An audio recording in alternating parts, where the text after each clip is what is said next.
Hello, boys and girls. So today we are going to start a new unit that most of the time my kids are super excited about.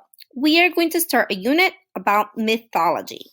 So, the first thing is when we start a unit about mythology, we need to know what is a myth.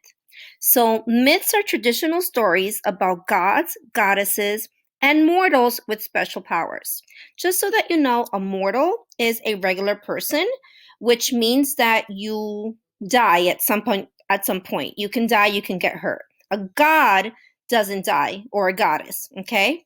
Myths were passed down by oral tradition to explain the natural world and become an important part of the religious beliefs of ancient people.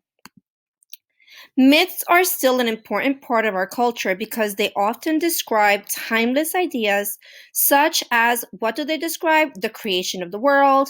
They describe the forces of nature.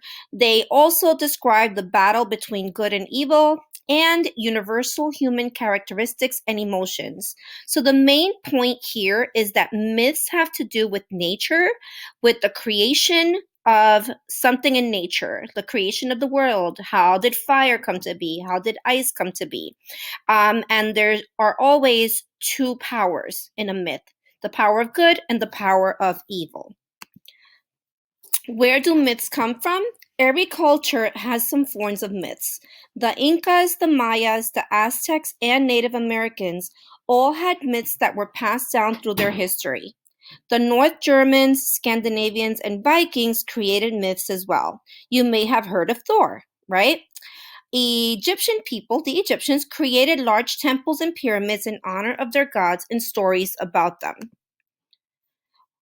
However, when someone mentions mythology or the study of myths, the story we usually think of first, those stories are of classical mythology, which come from the ancient Greek and Roman civilizations. So, just so that you know, for the purpose of our mythology unit, most of the myths that you are going to either watch a video of or read a passage and answer questions about are going to be Greek myths, okay? Continue the lesson by going to the next question. Bye.